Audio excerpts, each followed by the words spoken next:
안녕하세요. 잠깐 하나님 앞에 기도드리겠습니다.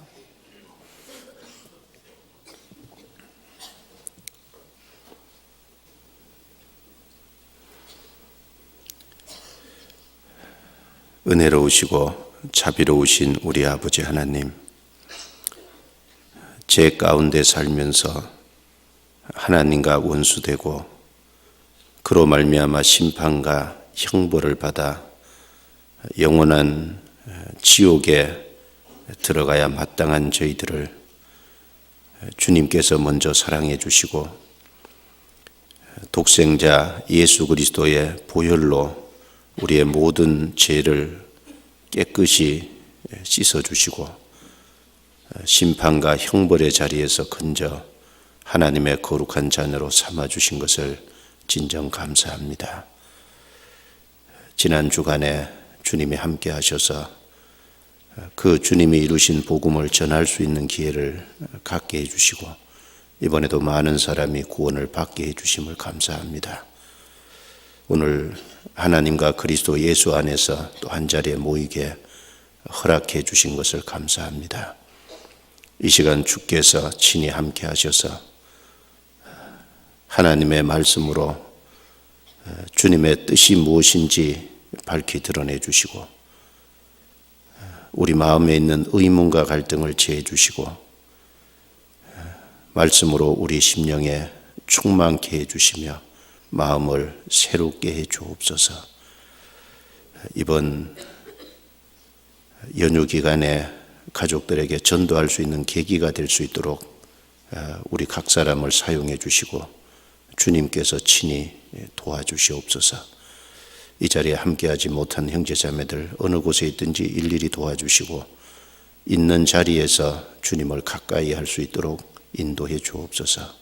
명절을 통해 오고 가는 그 모든 걸음 위에 주님이 함께하셔서 무사히 다녀올 수 있게 도와주옵소서.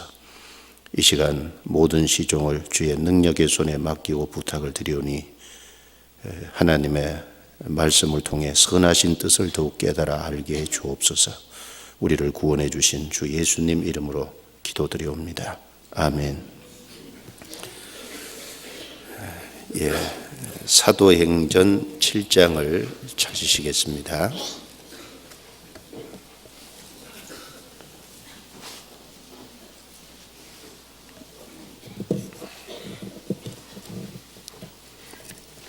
사도행전 7장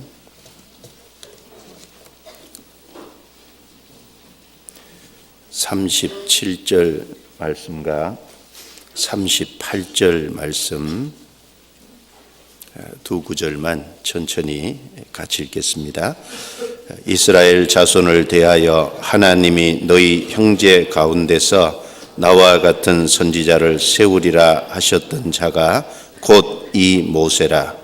시내산에서 말하던 그 천사와 및 우리 조상들과 함께 광야 교회에 있었고 또 생명의 도를 받아 우리에게 주던 자가 이 사람이라.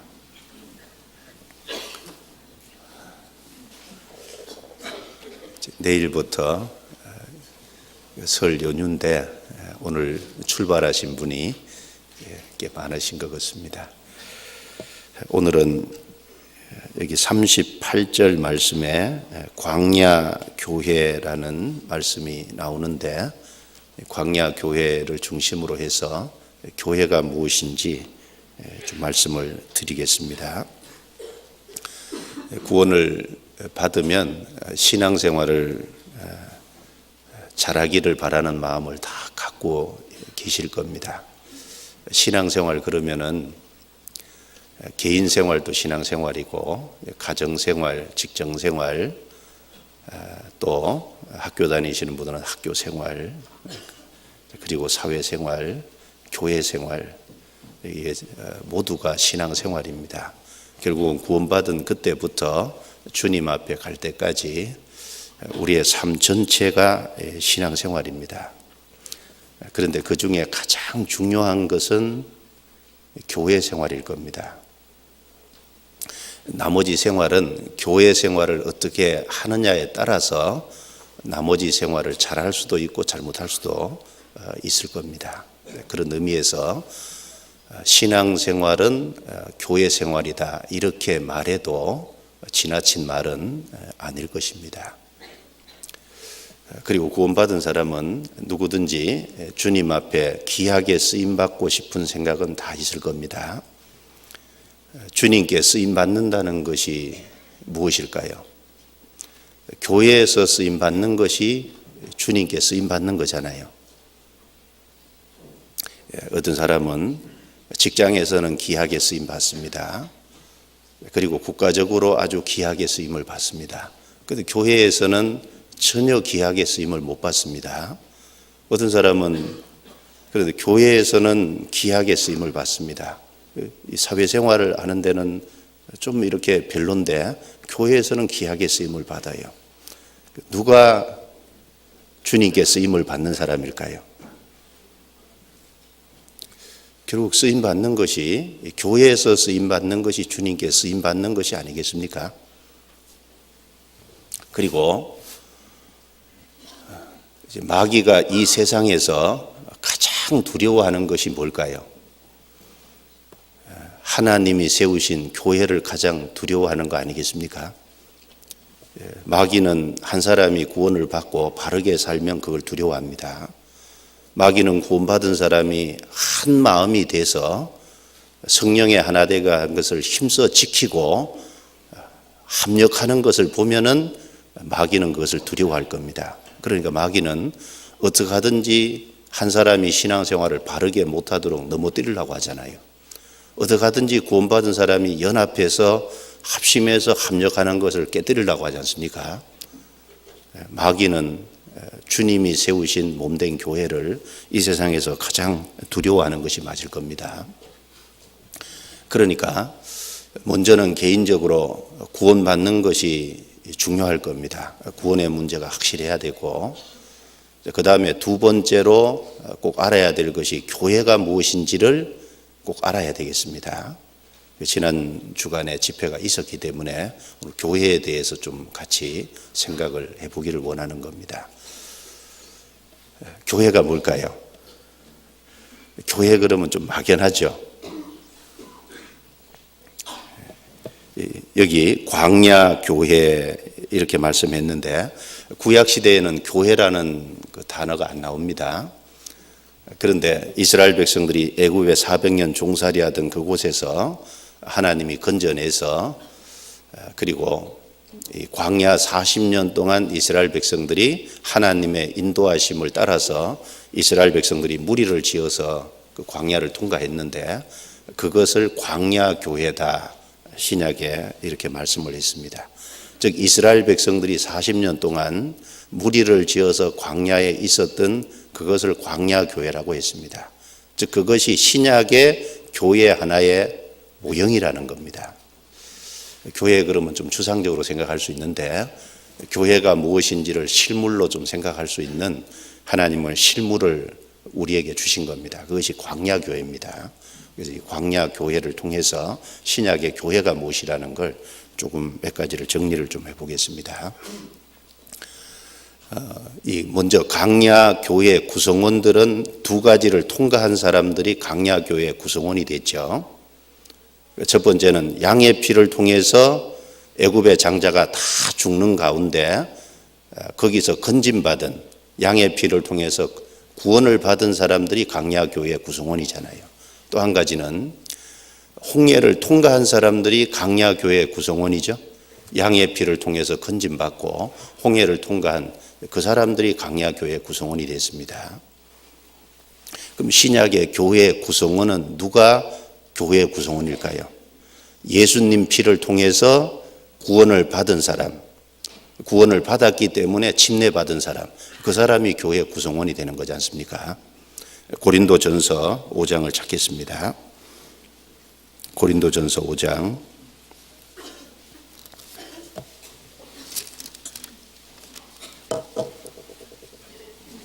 7절.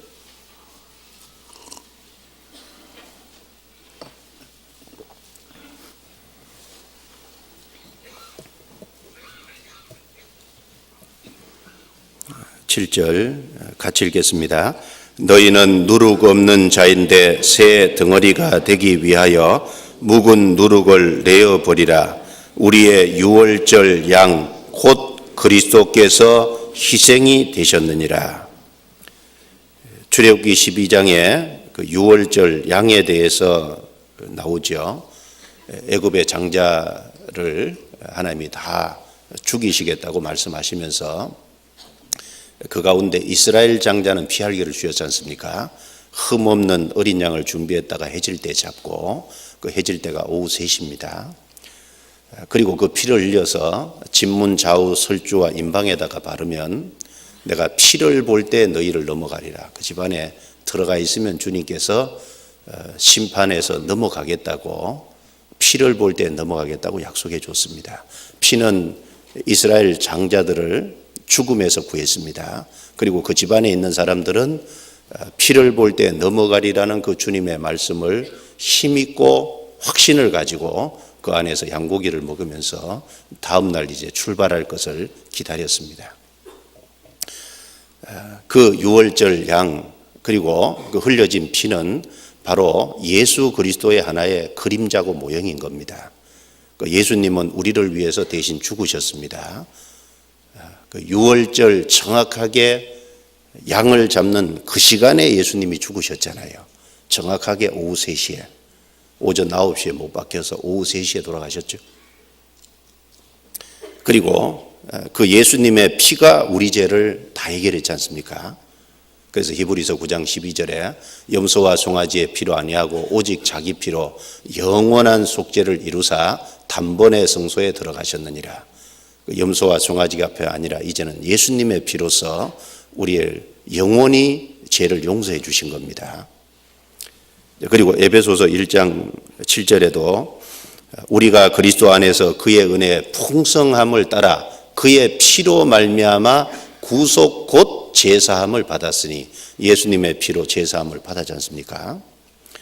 또 베드로전서 1장 18절 19절 말씀에는 너희 조상의 유전한 망령된 행실에서 구속된 것은 은이나 금같이 없어질 것으로 한 것이 아니요 오직 흠없고 점없는 어린 양 같은 그리스도의 보배로운 피로 한 것이니라. 조상의 망령된 행실은 죄잖아요. 죄에서 우리를 구속하신 것은 흠없고 점없는 어린 양 같은 그리스도의 보배로운 피로 우리를 구속했다고 했습니다. 또 요한계시록 1장 5절에는 우리를 사랑하사 그의 피로 우리 죄에서 우리를 해방하시고 라고 말씀했죠. 바로 예수님의 피로 확실하게 제사함 받은 사람, 그리고 제사함 받았기 때문에 침례 받으라고 했죠. 제사함 받은 사람은 침례 받으라고 했습니다. 그 홍해는 걷는 것은 침례의 하나의 모형입니다. 고린도전서 10장을 보겠습니다. 고린도전서 10장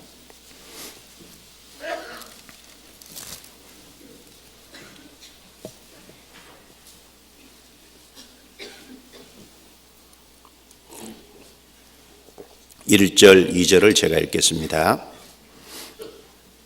형제들아 너희가 알지 못하기를 내가 원치 아니하노니 우리 조상들이 다 구름 아래 있고 바다 가운데로 지나며, 2절은 같이 읽습니다. 모세에게 속하여 다 구름과 바다에서 세례를 받고, 여기 바다에서 세례를 받고 홍해 바다를 통과한 것을 여기 세례 받은 것이라고 얘기했습니다. 즉 홍해 바다 통과한 것이 세례, 즉 침례의 모형이라는 겁니다. 그래서 마태복음 28장 19절에 그러므로 너희는 가서 모든 족속으로 제자를 삼아 아버지와 아들과 성령의 이름으로 침례를 주고 내가 너희에게 분부한 모든 것을 가르쳐 지키게 하라. 볼지어다 내가 세상 끝날까지 너희와 항상 함께 있으리라. 제자 삼는 것은 구원받는 거죠. 그리고 아버지와 아들과 성령의 이름으로 침례를 주고 구원을 받았으면 그 다음에 침례 받으라고 했습니다.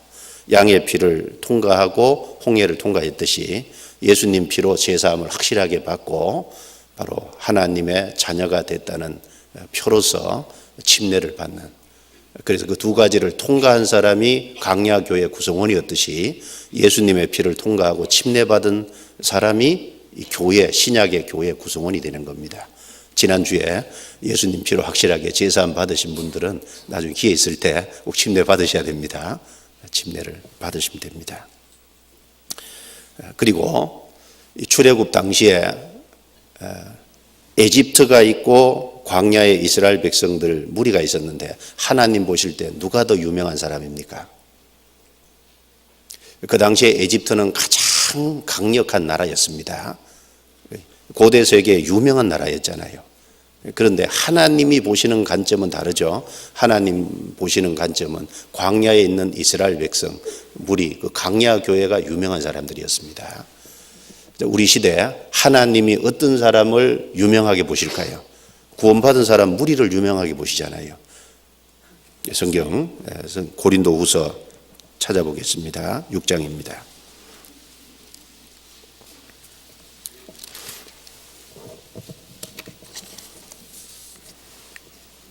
고린도후서 6장 9절 10절입니다.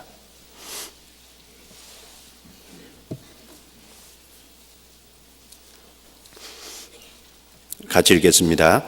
무명한 자 같으나 유명한 자요, 죽는 자 같으나 보라 우리가 살고, 징계를 받는 자 같으나 죽임을 당하지 아니하고, 근심하는 자 같으나 항상 기뻐하고, 가난한 자 같으나 많은 사람을 부유하게 하고, 아무것도 없는 자 같으나 모든 것을 가진 자로다. 그 당시에 애굽이 가장 강성했고 유명한 나라였지만 하나님 보실 때는 애굽에서 건진받은 광야에 있는 이스라엘 백성들의 무리, 광야 교회가 유명했습니다. 노아 홍수 전에 노아가 있었고, 그리고 노아 홍수 전에 세상적으로 유명한 사람들이 있었습니다. 창세기 6장 4절에 보면은 당시의 땅에 네피림이 있었고 그들은 용사라, 고대 유명한 사람들이었더라. 노아 홍수절에 아주 거인들이 있었고 그들은 유명한 사람들이었습니다. 그런데 하나님 보실 때는 누가 유명하겠습니까? 노아가 유명하잖아요. 노아는 핍박을 받고 노아는 조롱과 멸시를 받았습니다. 그러나 하나님 보실 때는 노아가 유명한 사람인 거예요. 예수님 그리고 사도들이 활동할 당시에 가장 강력한 나라가 로마였습니다. 로마는 그 유럽과 중동의 패권을 차지하고 있었죠. 그런데 그 로마를 유명하다고 한 게 아닙니다. 예수님과 함께했던 12제자, 그들이 유명한 사람이었거든요. 신약의 교회, 그 교회가 유명한 사람들이었습니다. 그래서 내가 구원을 받아서 이 교회 무리 안에 들어왔다. 하나님이 보시는 이거 유명한 무리입니다. 유명하다는 기준을 다르게 봐야 되는 거예요. 세상적으로는 유명한 사람이 대통령이고 장관이고 세상에 업적을 남긴 사람이 유명할 사람인지 몰라도 주님 보실 때는 구원받아서 구원받은 사람 무리 안에 있는 그 교회를 보시고 유명하다고 하신 거예요. 주님과 연결된 사람이 유명한 사람입니다. 그래서 여기 말씀하기를 무명한 자 같으나 유명한 자요. 누가요? 고린도 교회 성도들. 그렇죠? 무명한 자 같으나 그 당시에 고린도 교회에 구원받은 사람들이 세상적으로는 안 알아줬잖아요. 무명한 자거든요. 세상에서는 아무도 안 알아주는데 유명한 자요 그랬거든요. 지금도 교회를 안 알아줍니다. 그런데 하나님 보실 때는 교회가 유명한 겁니다. 그리고 광야 교회는 하나님이 함께 계시고 하나님이 광야 교회 안에 두루 행하셨죠? 성경 찾아보겠습니다. 출애굽기 29장입니다. 출애굽기 29장.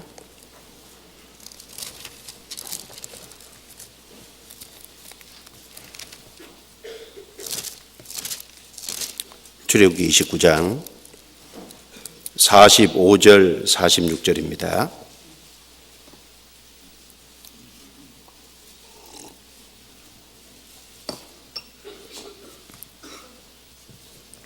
같이 읽겠습니다. 내가 이스라엘 자손 중에 거하여 그들의 하나님이 되리니 그들은 내가 그들의 하나님 여호와로서 그들 중에 거하려고 그들을 애굽 땅에서 인도하여 낸 줄을 알리라. 나는 그들의 하나님 여호와니라.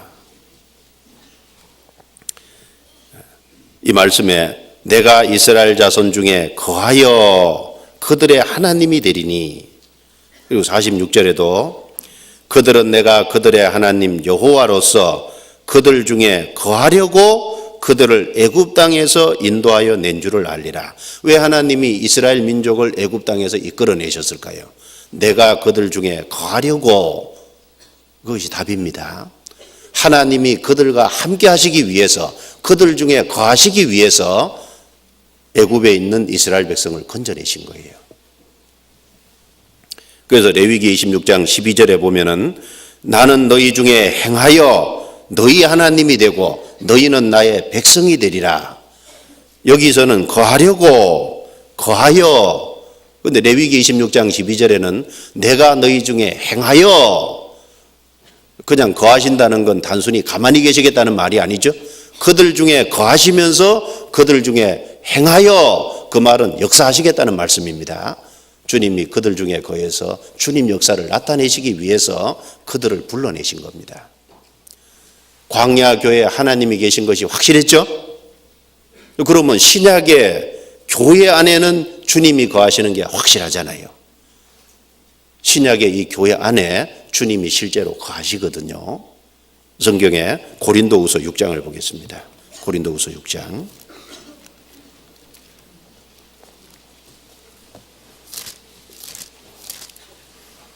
6장 16절입니다.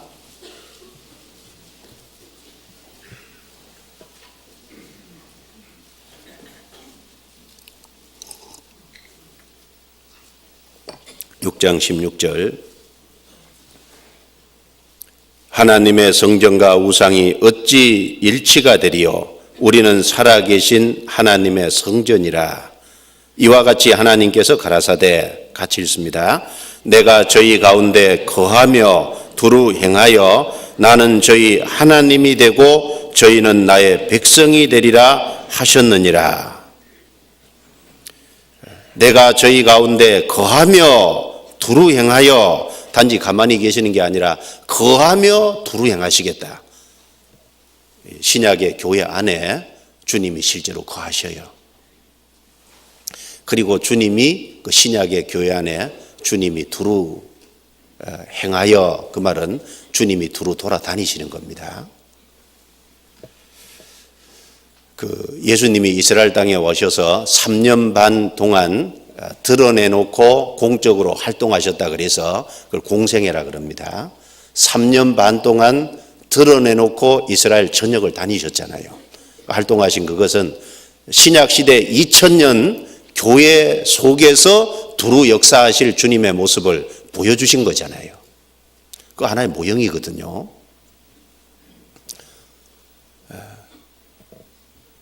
주님께서 이스라엘 땅에 두루 행하실 때 어떤 사람 만나 주셨습니까? 잘 생각해 보셔요. 예수님께서 이스라엘 땅에 드러내고 3년 반 동안 다니실 때 어떤 사람을 만나 주시고 어떤 사람을 가까이 해 주셨습니까? 간절히 주님을 찾는 사람, 주님을 만나기를 원하는 사람, 그런 사람을 주님은 가까이 해 주셨지 않습니까? 주님이 우리 가운데 거하시니까 어떤 사람은 주님이 두루 거하시면서 두루 행하신다는 걸 느끼는 사람이 있어요, 성도 중에. 어떤 사람은 주님이 두루 행하시는데 행하시는 걸 못 느끼는 사람이 있거든요. 두루 행하는 걸 느끼는 사람은 감동이 있을 거 아니에요. 교회가 다르게 보일 겁니다. 그래서 주님이 두루 행하시는 것을 못 보는 사람은 별로 감동이 없겠죠. 그리고 하나의 사람들의 무리 정도로밖에 안 보일 겁니다. 주님은 이스라엘 땅에 두루 다닐 때 간절히 찾는 사람을 가까이 해주셨거든요. 예수님이 왜 사마리아 땅에 가셨습니까? 요한복음 4장에 보면 사마리아 여자를 만나기 위해서 가셨거든요. 그가 비록 5번째 남편하고 이혼하고 6번째 남편하고 살고 있었지만, 죄 많은 여자긴 하지만 그 여자는 메시아를 간절히 기다리는 사람이었지 않습니까? 그래서 요한복음 4장 25절에 메시아 곧 그리스도라 하는 네가 오실 줄을 내가 아노니 그가 오시면 모든 것을 우리에게 고하시리이다. 죄 많은 여자지만 메시아 그리스도가 오실 줄을 내가 안다고 했거든요. 예수님께. 그가 오시면은 모든 것을 우리에게 구해줄 겁니다. 예수님께서 내가 그러라. 바로 네 앞에서 얘기하는 내가 바로 그 메시아다. 자기를 드러내 주셨잖아요. 여자가 예수님이 바로 구약에 약속한 그분인 줄 믿었습니다. 물동이 내버려 두고 동네에 전도하러 갔죠. 죄 많은 여자지만 간절히 찾았습니다. 찾는 사람을 일부러 만나러 가신 거예요. 예수님이 왜 여리고로 하셨습니까? 뽕나무 위에 삭개오가 기다리고 있으니까. 소경거지 바디메오가 간절히 예수님을 찾고 있으니까 삭개오 만나러 가고 소경거지 바디메오로 만나러 간 거예요. 그렇지 않습니까? 주님이 교회 안에 거하시면서 두루 행하실 때 누구를 만나 주실까요? 누구 영혼을 건드려 주실까요? 누구 마음을 움직여 주실까요? 그 마음 속에 하나님의 말씀을 깨닫게 하고 새롭게 어떤 사람 마음을 건드려 주실까요? 그것은 간절히 찾는 사람, 갈망하는 사람, 정말 목이 말라서 물을 만나 갈증을 해결하기를 바라는 사람, 그런 사람을 만나 주시지 않겠습니까?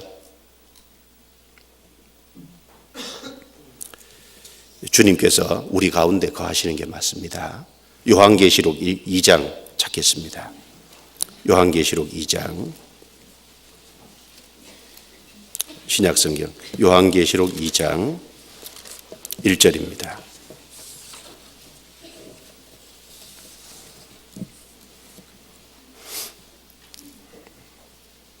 (2장 1절) 한 절만 같이 읽겠습니다. 에베소 교회 사자에게 편지하기를 오른손에 7별을 붙잡고 7금 촛대 사이에 다니시는 네가 가라사대 내가 내 행위와 수고와 내 인내를 알고 또 약한 자들을 용납지 아니한 자가 자칭 사도라 하되 아닌 자들을 시험하여 그 거짓된 것을 내가 드러낸 것과 됐습니다. 에베소 교회 사자에게 편지하기를 오른손에 7별을 붙잡고 7금 촛대 사이에 다니시는 네가 가라사대. 오른손에 주님은 7별을 붙잡고 계시대요. 7별은 그 요한계시록 1장 20절에 보면 7교회 사자라고 설명되어 있습니다. 예수님은 7별을 붙잡고 계시는데 7별은 7교회 사자. 사자는 이 성경에 기록이 될 때 천사를 말하는 용어도 되고 일꾼을 말하는 용어도 됩니다. 이 사자라 그럴 적에 천사를 말한 곳이 꽤 많고 마가복음 1장 같을 때는 세례 요한을 가리켜서 내가 내 사자를 내 앞에 보내. 세례 요한을 가리켜서 사자라 그랬거든요. 일꾼도 사자라는 용어를 씁니다. 여기서는 7교회 사자라고 얘기할 때는 교회 일꾼을 말하는 거예요. 주님께서는 교회 일꾼을 주님의 손에 붙잡고 계시죠. 그리고 7금 촛대 사이에 다니시는 네가 7금 촛대는 7교회를 말하잖아요. 7교회 사이에 주님이 다니십니다. 신약의 교회 안에 주님이 다니시잖아요. 자, 저를 보세요. 주님이 지금 다니세요, 안 다니세요? 주님 다니시는 거 보이면 참 좋을 텐데 눈을 착 열어가지고 주님이 이렇게 어디를 다니시는지 한번 보여주면은 안 보이지만 다니시잖아요. 맞죠? 여기 7금 촛대 사이에 다니신다 그랬거든요. 근데 구원받은 성도들이 모일 적에 많은 사람들이 그냥 구원받은 사람들이 모였구나 이 정도 생각하지 주님이 구원받은 사람들 속에 두루 다니시고 계시다는, 두루 행하고 계시다는 걸 잘 생각을 안 한다고 해요. 구원받은 성도들이 모일 적에 주님이 다니시다는 것을 생각하면은 자꾸 오려고 할 거 아니에요. 그렇죠? 다니고 있습니다. 그리고 간절한 마음, 갈망하는 마음, 갈증에 있어서 물을 만나 해결하기를 바라는 마음, 그런 마음 가지고 모임에 참여해 보세요. 그런 마음 가지고 말씀을 들어보세요. 그런 마음 가지고 교제해 보세요. 그러면 주님께서요, 그 마음을 건드려 주시고 영혼에게 새 힘을 주시고 주님께서 그 문제와 갈등이 해결되게끔 도와주실 거예요. 내게 어떤 문제와 갈등이 있는데 이걸 좀 꼭 풀어야 되겠다. 간절한 마음을 갖고 말씀 시간에 참여하고 주님 뜻을 알기를 원하면 주님이 역사하시면서 깨닫게 해주시거든요. 말씀을 간절한 마음으로 듣는 사람은 무슨 말 하냐면 오늘 꼭 나한테 하는 말이네. 그렇죠? 그렇게 듣잖아요. 주님이 역사하시는 거예요. 보이지 않지만 주님이 우리 마음을 건드려 주시는 겁니다. 그리고 광야 교회를 모세가 이끌고 갔잖아요. 그런데 모세는 보이는 사람이고 보이지 않는 하나님이 이끌고 가신 거죠. 광야 교회 주인이 주님입니까? 모세입니까? 주님이시거든요. 모세는요. 모세는 주님이 사용하시는 일꾼인 겁니다. 얼른 보면은 모세가 마치 주인 같잖아요. 모세가 눈에 보이는 모세가 이끌고 가니까. 그런데 광야 교회 주인은 주님이시고 모세는 일꾼이거든요. 히브리서 3장을 보겠습니다. 히브리서 3장.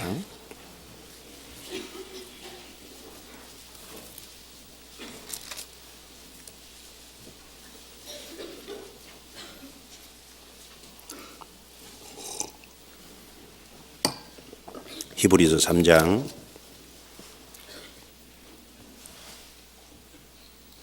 5절 6절 같이 읽겠습니다. 또한 모세는 장래에 말할 것을 증거하기 위하여 하나님의 온 집에서 사한으로 충성하였고 그리스도는 그의 집 맡은 아들로 충성하였으니 우리가 소망의 담대함과 자랑을 끝까지 견고히 잡으면 그의 집이라. 예수님도 충성했고 모세도 충성했는데 여기 좀 차이가 있죠. 예수님은 집 맡은 아들로 충성했고 모세는 사한으로 충성했다는 겁니다. 사한은 일꾼이죠. 아들은 주인이잖아요. 그리고 사한은 그 주인에게 쓰임받는 도구죠. 모세는 사한으로 충성한 겁니다. 모세는 주님이 쓰시는 도구고 일꾼이었어요. 광야 교회를 이끌고 가신 분은 주인은 주님이 그렇게 하신 겁니다. 역대하 3장 17절에 보면은 솔로몬 시대 솔로몬 성전을 건축해 놓고 그 솔로몬 성전 앞에요 두 기둥을 딱 세워놨다고요. 두 기둥이 꽤 높은데 그 하나의 이름은 야긴, 하나의 이름은 보아스 그렇게 써놨습니다. 예루살렘 성전을 드나드는 모든 이스라엘 백성들은 두 기둥을 금방 볼 수 있고 두 기둥을 보면서 생각을 할 수 있을 겁니다. 야긴 그 말은 저가 세우리라. 보아스 그 말은 저에게 능력이 있다 그 말이거든요. 솔로몬 성전을 누가 세웠느냐? 저가 세우리라. 주님이 세웠잖아요. 보아스 저에게 능력이 있다. 주님의 능력으로 세웠다는 거지 않습니까? 주님의 능력으로 주님이 세우셨습니다. 우주를 건설하신 분이 하나님이시잖아요. 구약의 광야에서 성막을 세우신 분이 하나님이시지 않습니까? 솔로몬 성전을 세우신 분이 하나님이십니다. 신약의 교회를 세워가는 분도 하나님이시잖아요. 그래서 마태복음 16장 18절에 내가 이 반석 위에 내 교회를 세우리니 예수님이 하신 말씀이죠. 내가 내 교회를 세운다 그랬습니다. 주님의 교회고 그 주님의 교회는 주님이 세워 가시는 거예요. 그리고 우리 각각의 신앙을 세우시는 분도 주님이시지 않습니까? 로마서 14장 4절에 남의 하인을 판단하는 너는 누구뇨? 그 섰는 것이나 넘어지는 것이 제 주인에게 있음에 이는 저를 세우시는 권능이 주께 있음이니라 라고 말씀하셨습니다. 한 사람 한 사람 신앙을 세워가는 것도 세우시는 권능이 주께 있습니다. 남의 하인을 함부로 판단하지 말라 그랬죠.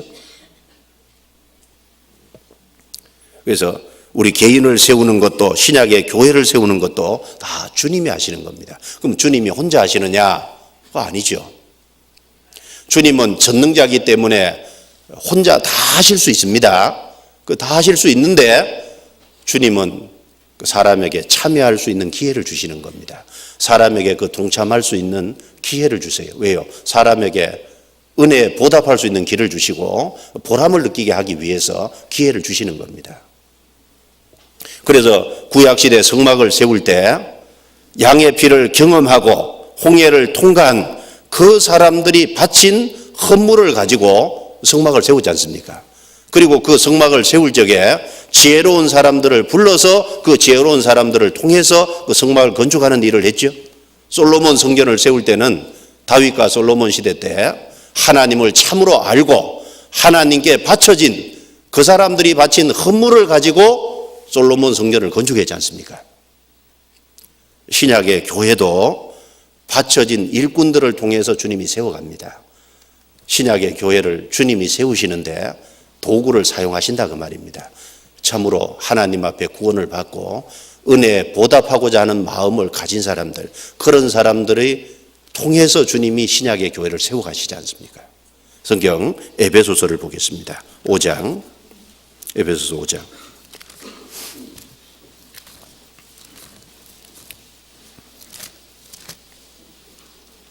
(5장) 27절.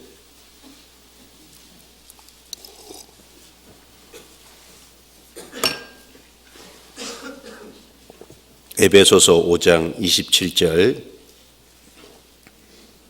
이 말씀을 같이 읽겠습니다.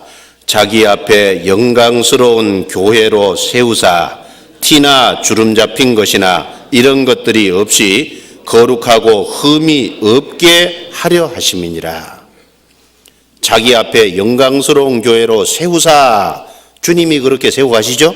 티나 주름 잡힌 것이나 이런 것들이 없이 거룩하고 흠없는 교회를 세워가시는 겁니다.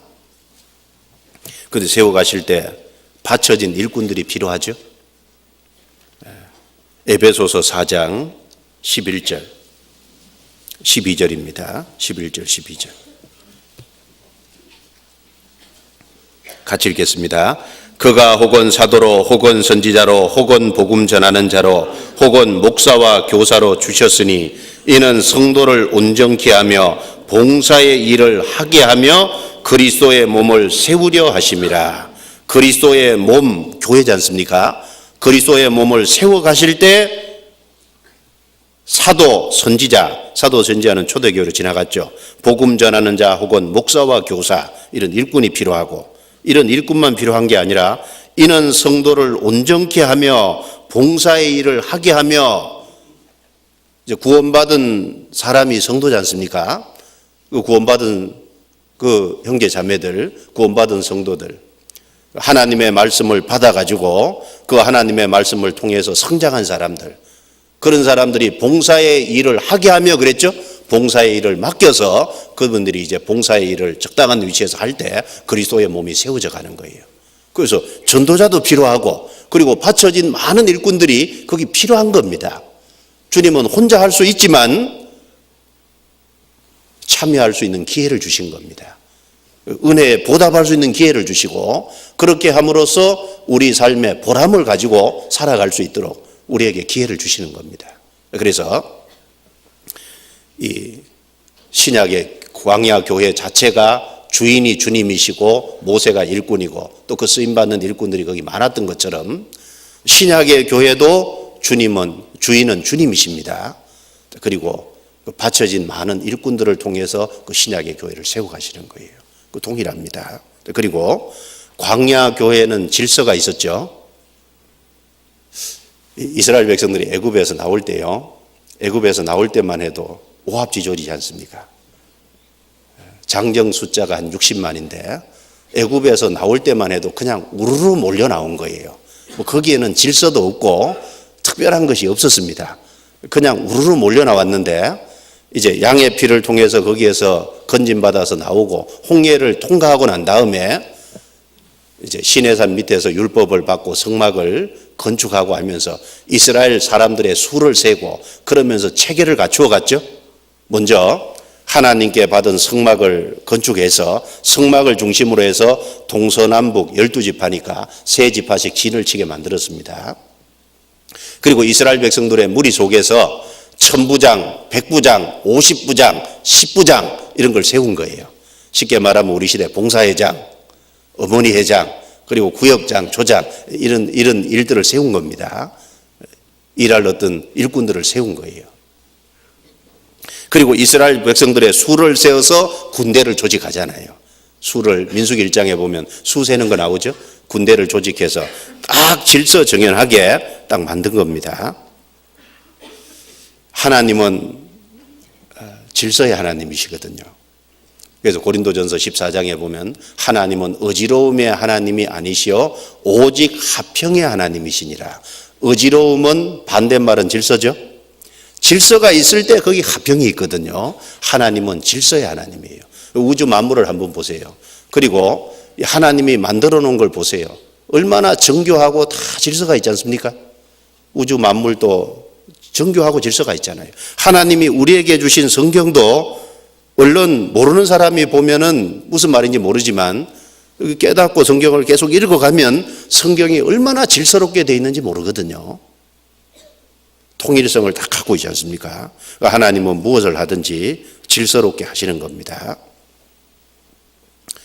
자, 그래서 교회, 신약의 교회를 하나님이 세우시고 교회 안에도 질서를 주셨습니다.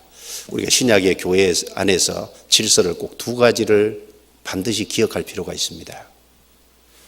두 가지를 좀 질서를 생각해야 되는데, 첫 번째는 교회는 형제들 중심이라는 겁니다. 자매님들 좀 서운하실 거예요. 또 하나는 교회는 말씀 중심이라는 질서가 있습니다. 교회는 말씀의 집이거든요. 말씀 중심입니다. 그러니까 형제 중심이고 말씀 중심이라는 것을 꼭 기억을 해야 됩니다. 그 성경 디모데전서 2장을 찾겠습니다. 디모데전서 2장.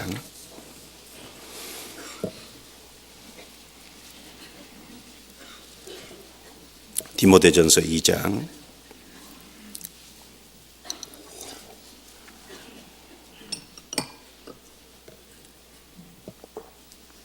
2장 11절 12절 같이 읽겠습니다. 여자는 1절 순종함으로 종용이 배우라. 여자의 가르치는 것과 남자를 주관하는 것을 허락지 아니하노니 오직 종용할지니라. 교회 안에서 여자는 1절 순종함으로 종용이 배우라. 여자의 가르치는 것과 남자를 주관하는 것을 여기 허락지 않는다 그랬습니다. 고린도전서 14장을 보겠습니다. 고린도전서 14장.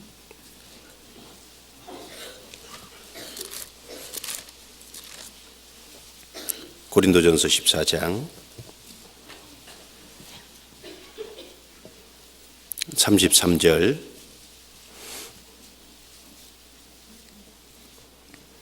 하나님은 어지러움의 하나님이 아니시오 오직 화평의 하나님이시니라.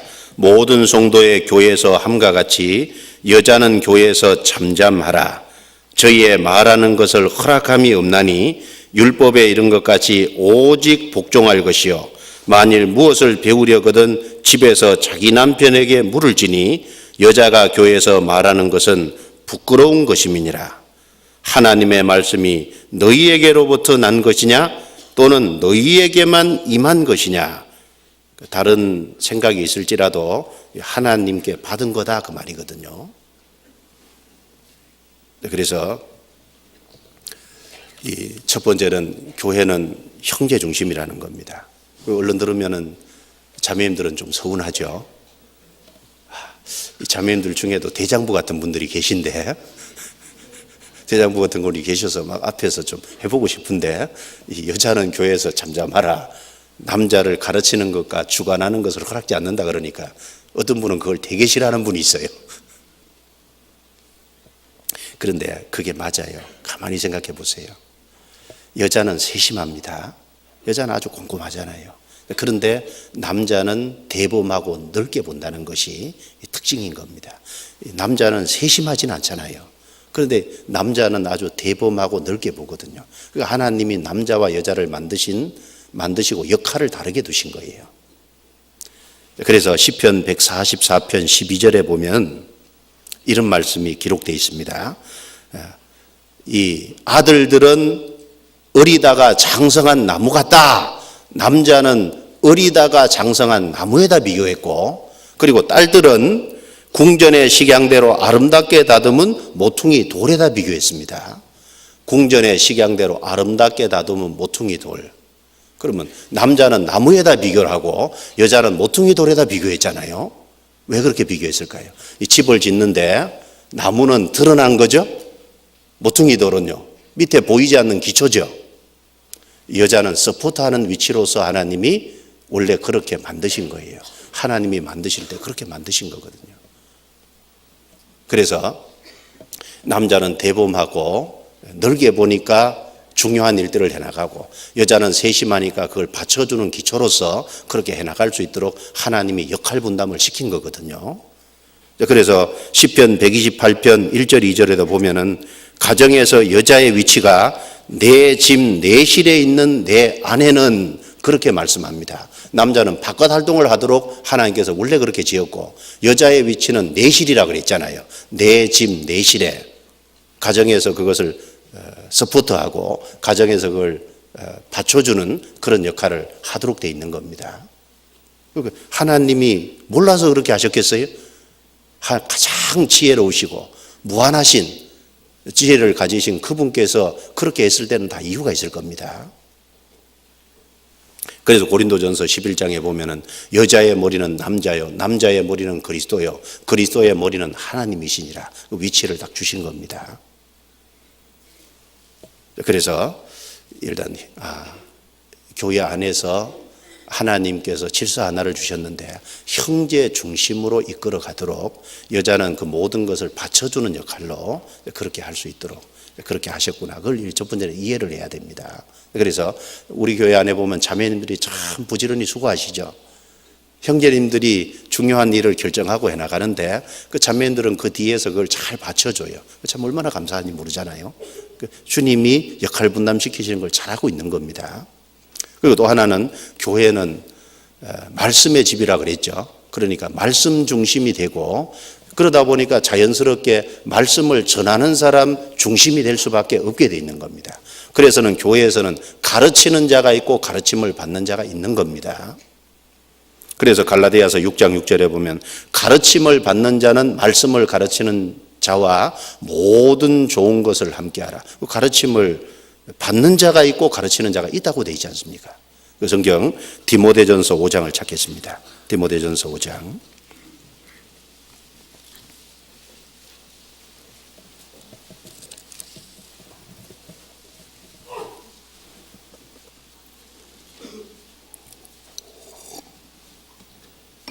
디모데전서 5장 17절 말씀을 같이 읽겠습니다. 잘 다스리는 장로들을 배나 존경할 자로 알되 말씀과 가르침에 수고하는 이들을 더할 것이니라. 잘 다스리는 장로들을 배나 존경할 자로 알되, 왜 교회 안에 다스리는 장로들을 왜 존경해야 될까요? 다스리는 장로들을 존경을 안 하면서 그 다스림을 받으려고 안 할 거 아니에요. 존경을 안 하면 다스림을 안 받으려고 할 겁니다. 교회 안에 하나님의 다스리심이 있는데 장로들을 존경하지 않고 어떻게 그 다스림을 받을 수 있겠어요?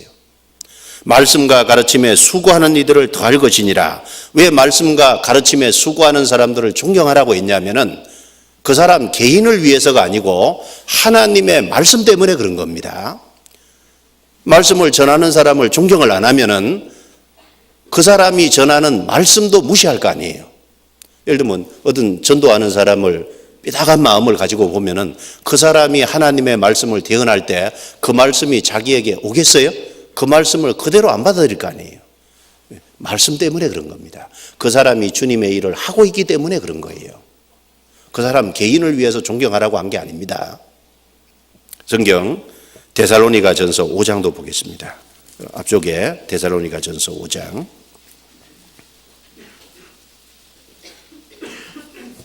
12절 13절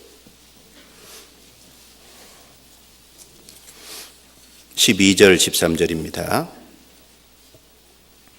같이 읽겠습니다. 형제들아, 우리가 너희에게 고하노니 너희 가운데서 수고하고 주 안에서 너희를 다스리며 권하는 자들을 너희가 알고 저의 역사로 말미암아 사랑 안에서 가장 기이 여기며 너희끼리 화목하라.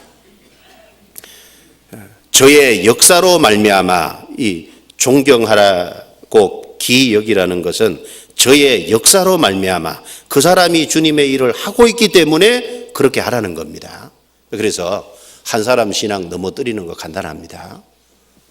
전도하는 사람들을 문제 삼고 전도하는 사람들을 폄하하면은 그 사람 신앙을, 거기서 듣는 사람 신앙은 다 무너지게 돼 있는 거예요. 그렇지 않습니까? 그래서 교회는 말씀 중심이고 말씀의 집이니까 자연스럽게 말씀을 전하는 사람들 중심으로 이렇게 되어 가도록 될 수밖에 없는 겁니다. 그래서 말씀을 가르치는 그 사람들에게 히브리서 10장, 13장, 17절에 보면 너희를 인도하는 자들에게 순종하고 복종하라, 그 말씀하셨습니다. 그렇게 할 때 교회가 안정되고 잘 진행되어 갈 수 있을 겁니다. 그래서 교회 안에는 질서가 있기 때문에 질서 속에서 일단 내가 교회 구성원이라면 내 위치가 어디냐, 그걸 알아야 되겠죠. 내가 봉사회장이냐, 내가 어머니 회장이냐, 아니면 내가 구역장이냐, 내가 아니면 조장이냐, 내가 그분들을 돕는 형제 자매냐, 자기 위치를 잘 알고 그 위치에서 자기가 할 수 있는 최선을 다하면 되는 거잖아요. 근데 그 위치를 거스리면 이제 문제가 생기는 겁니다. 하나님은 언제든지 그 위치 안에서 한계라는 걸 정해 놓으셨잖아요. 하늘의 궁창에는 새가 나르라, 물들은 생물로 번성케 하라. 새는 궁창에서 나르게 돼 있고 그들이 활동하는 영역이거든요. 물고기는 물속에서 다니는 것이 그들이 활동하는 영역인 거예요. 구원받은 사람은 자기 위치가 어딘지를 알고 자기의 믿음에 분량껏 자기가 할 수 있는 일에 최선을 다하면 됩니다. 그것이 교회 안에서 마땅한 태도일 겁니다. 그래서 우리가 신앙생활 하면서 교회 안에는 질서가 있다는 걸 이해하고 그 질서 속에서 내 위치가 어디냐, 이런 것을 항상 좀 생각해 보면서 그 위치 안에서 최선을 다하려고 하는 그런 마음과 태도를 갖는 것이, 이것이 정상적일 겁니다. 그리고 이 광야 교회는 불기둥, 구름기둥이 있어서 그 불기둥, 구름기둥이 이스라엘 백성들을 인도했지 않습니까? 인도에 갔습니다. 그런 것처럼 신약의 교회는 주님의 인도하심이 있죠. 성경 먼저 출애굽기 13장을 보겠습니다. 구름기둥, 불기둥과 관련돼서 조금 생각해 보겠습니다. 출애굽기 13장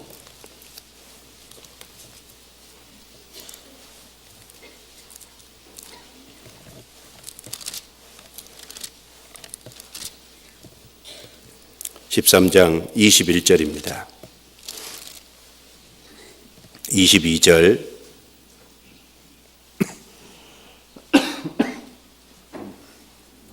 21절, 22절 같이 읽겠습니다.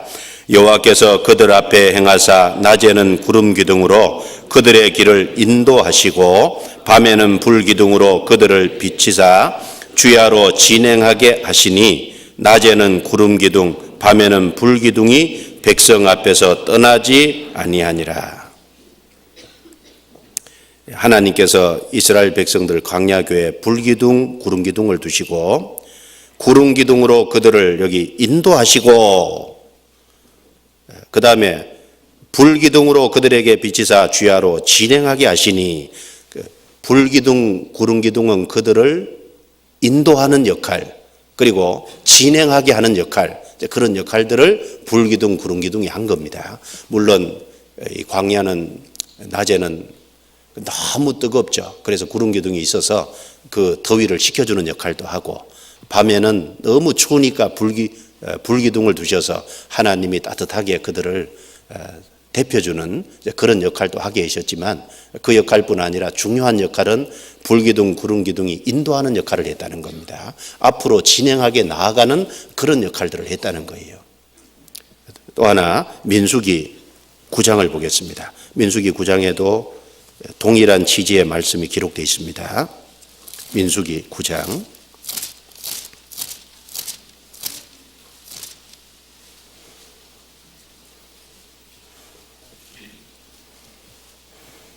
민수기 9장 16절, 15절부터 보시면 제가 좀 길지만 읽어보겠습니다. 성막을 세운 날에 구름이 성막 곧 증거막을 덮었고 저녁이 되면 성막 위에 불 모양 같은 것이 나타나서 아침까지 이르렀으되 항상 그러하여 낮에는 구름이 그것을 덮었고 밤이면 불 모양이 있었는데 구름이 성막에서 떠오르는 때에는 이스라엘 자손이 곧 진행하였고 구름이 머무는 곳에 이스라엘 자손이 진을 쳤으니 이스라엘 자손이 여호와의 명을 쫓아 진행하였고 여호와의 명을 쫓아 진을 쳤으며 구름이 성막 위에 머무는 동안에는 그들이 유진하였고 구름이 장막 위에 머무는 날이 오랠 때에는 이스라엘 자손이 여호와의 명을 지켜 진행치 아니하였으며 혹시 구름이 장막 위에 머무는 날이 적을 때에도 그들이 다만 여호와의 명을 쫓아 유진하고 여호와의 명을 쫓아 진행하였으며 혹시 구름이 저녁부터 아침까지 있다가 아침에 그 구름이 떠오를 때에는 그들이 진행하였고 구름이 밤낮 있다가 떠오르면 곧 진행하였으며 이틀이든지 한 달이든지 1년이든지 구름이 성막 위에 머물러 있을 동안에는 이스라엘 자손이 유진하고 진행치 아니하다가 떠오르면 진행하였으니 곧 그들이 여호와의 명을 쫓아 진을 치며 여호와의 명을 쫓아 진행하고 또 모세로 전하신 여호와의 명을 따라 여호와의 직임을 지켰더라. 여기도 구름 기둥 불 기둥이 하는 역할이 잘 소개되고 있습니다. 그들을 인도하고 그리고 그들을 진행하게 하고 어느 한 곳에 머물게 하는 그 이스라엘 백성을 인도하는 그런 역할로서 불기둥, 구름기둥이 여기 소개가 되어 있습니다. 그러면은 이스라엘 백성들이 어떤 문제가 있으면 진이 진행할 수 있습니까? 없습니까? 없잖아요. 이스라엘 백성 안에 무슨 문제가 생겼다. 그러면 진이 진행할 수 없지 않습니까? 민수기 12장을 보겠습니다. 민수기 12장 15절 16절.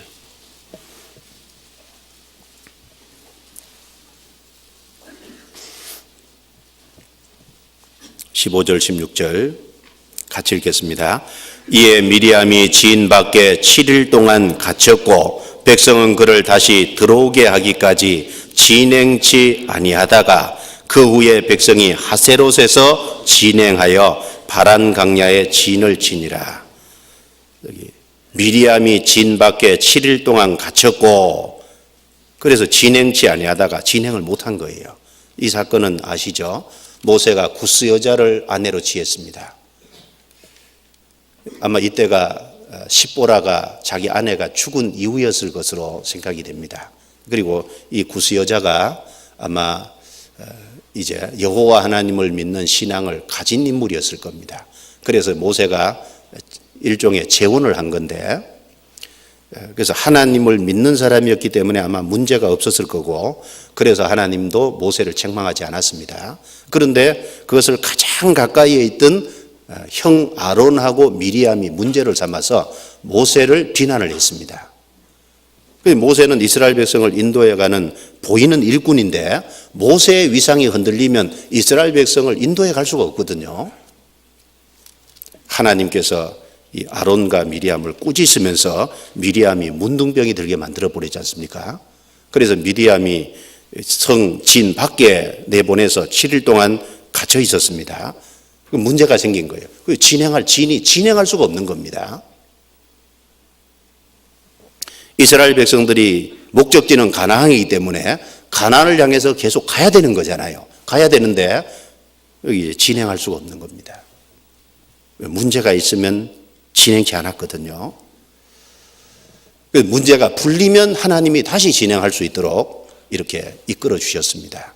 자, 그러면은 이 광야 교회가 구름 기둥과 불 기둥으로 인도하심이 있었고 진행해야 될 것과 머물러야 될 때를 하나님이 아주 적절하게 하나님께서 말씀해 주셨다면 신약의 몸된 교회도 주님의 인도하심이 있습니까? 없습니까? 있잖아요. 신약의 교회도 주님의 인도하심이 있거든요. 교회도 인도하시고 하나님이 개인도 인도하십니다. 그런데 교회가 나아가야 되는데, 예를 들면 교회에 무슨 갈등이 있고 문제가 있어서 그런 것이 있으면은 주님 역사를 잠시 중지하시죠? 잠시 전도가 안 되게 하실 수도 있거든요. 그런데 다시 그 문제가 풀리면 전도가 또 활발하게 일어나게끔 도와주시잖아요. 개인도 잘못했다고 당장 버리시는 게 아닙니다. 그 잘못해서 돌이키면은 하나님이 그 사람을 다시 사용하시잖아요. 미리암도 일시적으로 진 밖에 내보냈지만 그 돌이킬 적에 다시 들어왔죠. 그래서 하나님이 개인도 교회도 우리 신앙생활 속에 여러 문제들이 있을 수 있는데 그 직접적으로 간섭하셔서 문제를 정리하시고 또 우리를 인도해 가시는 것이 틀림없이 있다는 겁니다. 성경에 우리 개인을 인도해 가시는 걸음이 사실은 잘 나와 있는 게 아가서지 않습니까? 아가서에 보면 순서가 이렇게 되어 있습니다.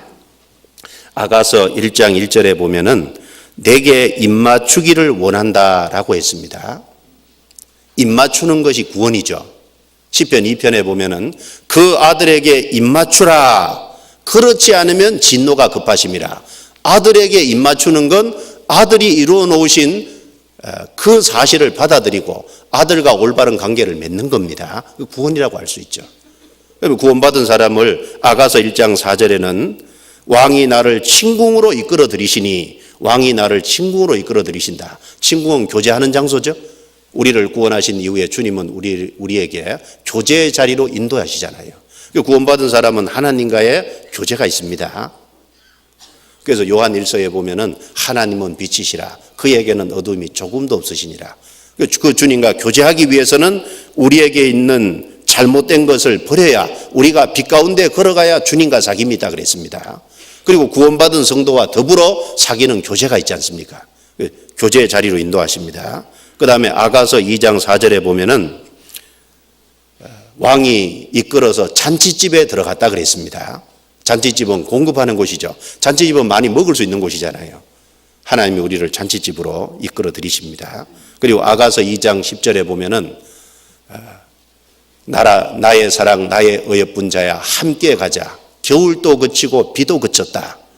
그래서 이 평탄한 길임을 얘기합니다. 평탄한 길로도 인도해 가시고, 아가서 4장 7절부터 8절에 보면 헤르몬 꼭대기에서 내려다 보아라. 헤르몬 꼭대기까지 올라가기를 원하잖아요. 그래서 어떤 그 험악한 곳, 높은 산까지 올라가는, 높은 산에 올라가려면 힘이 들잖아요. 그런데 높은 산에 올라가면은 내려다 볼 수 있고, 그리고 더 많은 것을 시야가 다 확보하니까 더 넓게 볼 수 있지 않습니까? 주님이 때로는 우리를 어려운 것으로, 그리고 아가서 7장 11절 12절에 보면 먼 곳까지 우리를 이끌어 가신다 그랬습니다.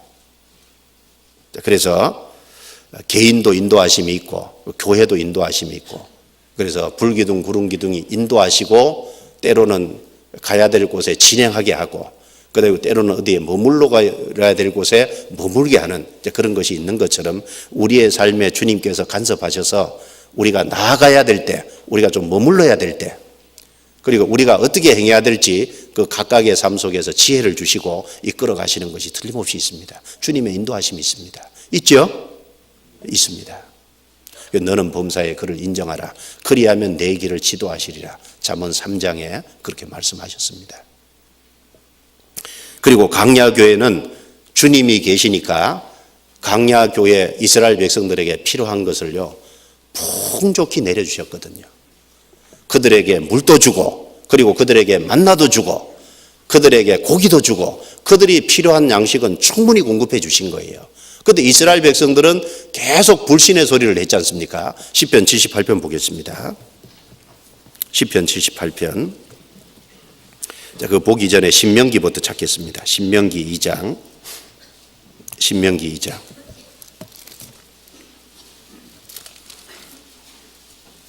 이 장 7절입니다.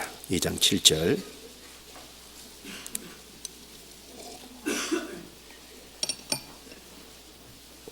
신명기 2장 7절 같이 읽겠습니다. 내 하나님 여호와가 너의 하는 모든 일에 내게 복을 주고 내가 이 큰 광야에 두루 행함을 알고 내 하나님 여호와가 이 40년 동안을 너와 함께 하였으므로 내게 부족함이 없었느니라 하셨다 하라 하시기로. 이 신명기는 광야 40년을 통과하고 이제 요단강만 건너면 가나안 땅인데 요단강을 건너기 전에 모압 평지잖아요. 하나님께서 40년을 지나온 다음에 이스라엘 백성들에게 모세를 통해서 말씀하기를 이 40년 동안을 너와 함께 하였으므로 내게 부족함이 없었느니라 이렇게 말하라고 한 겁니다. 하나님이 광야 40년 동안 함께 해주셔서 이스라엘 백성에게 부족함이 없었지 않습니까? 예수님이 12제자를 불렀습니다. 그리고 12제자와 3년 반 동안 같이 하셨습니다. 그 3년 반이 지난 다음에 성경 누가복음 22장 35절에 보면은 예수님이 제자들에게 물었지 않습니까? 너희에게 부족함이 있더냐? 예수님께서 제자들을 둘씩 짝지어 보내면서 두 컬레의 신도 가지지 말고, 그리고 지팡이도 가지지 말고, 전대도 가지지 말고, 두 벌 옷도 가지지 말고 가서 전하라고 했습니다. 3년 반 동안 제자들은 주님을 따랐고 주님과 함께 했습니다. 주님도 그들과 같이 해주셨어요. 주님이 묻기를 너희에게 부족함이 있더냐? 제자들이 뭐라고 대답했습니까? 누가복음 22장 35절에 예, 없었나이다. 예, 부족한 것이 아무것도 없었습니다. 그 말이 맞는 거예요. 왜? 주님이 함께 하셨으니까. 주님은 하나님이시잖아요. 이스라엘 백성들 40년 광야길을 갔는데 그 광야에 부족함이 없을 정도로 풍족히 내려주셨지 않습니까? 내려주셨으니까 부족함이 없는 게 맞는 겁니다. 그러면 신약의 몸된 교회, 그 교회 안에서 함께하는 성도들에게 주님께서 풍족히 내려주시지 않겠습니까? 주님은 무한하신 분이거든요. 무한하신 하나님이 그 가운데 계신데 왜 필요한 것을 다 안 채워주시겠어요? 그런데 이스라엘 백성들은 이런 불신의 소리를 했다는 겁니다. 시편 78편입니다. 시편 78편.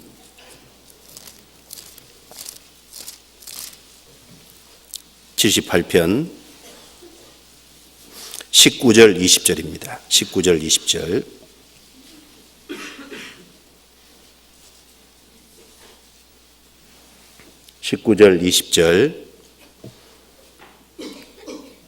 같이 읽겠습니다.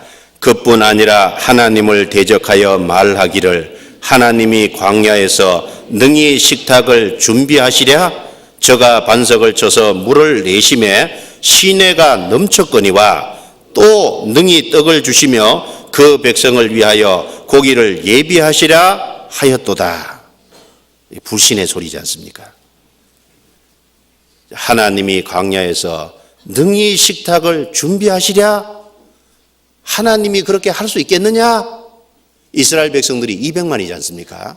장정 숫자만 60만이고 20세 이상만 시니 싸움에 나갈 남자 숫자만 이스라엘 백성은 세니까, 그리고 20세 이하의 남자, 그리고 모든 여자들, 그리고 어른들까지 이렇게 다 합치면 대략 한 200만은 되잖아요. 200만이나 되는 이 이스라엘 백성들 광야를 지났는데 광야에서 능히 식탁을 준비하시랴? 불신의 소리지 않습니까? 이스라엘 백성들이 마실 물이 없어서 원망할 때 하나님께서는 반석을 쳐서 시내가 넘치게끔 풍족히 먹게 물을 마시게 도와줬잖아요. 갈증을 해결하게 도와줬습니다. 그런데 여기 또 능히 떡을 주시며 그 백성을 위하여 고기를 예비하시랴? 이렇게 불신의 소리를 했다는 겁니다.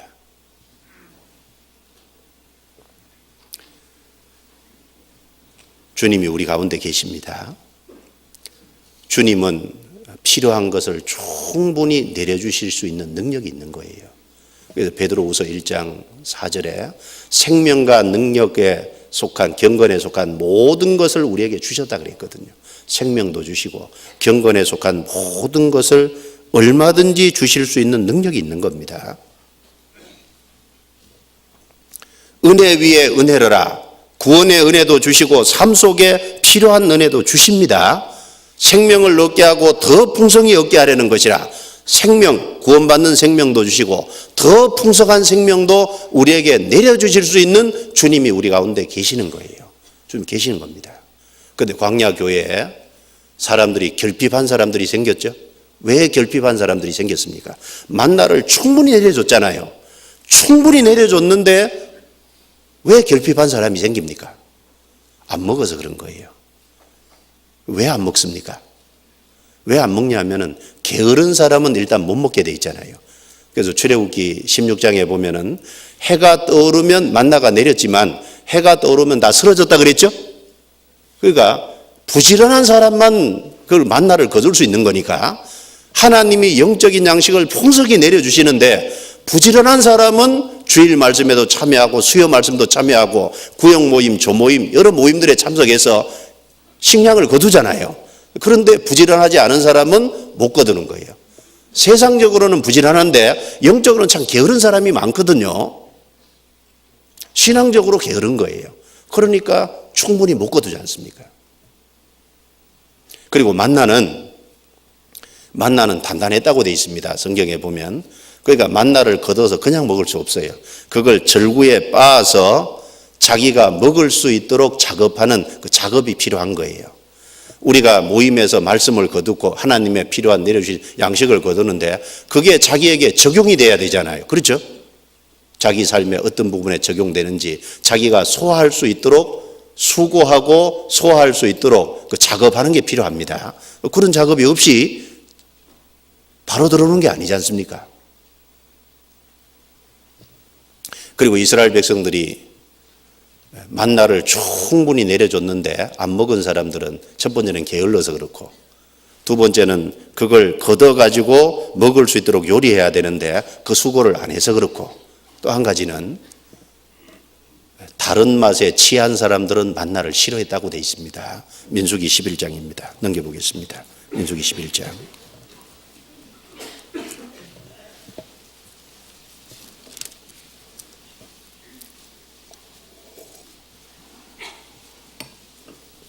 민수기 11장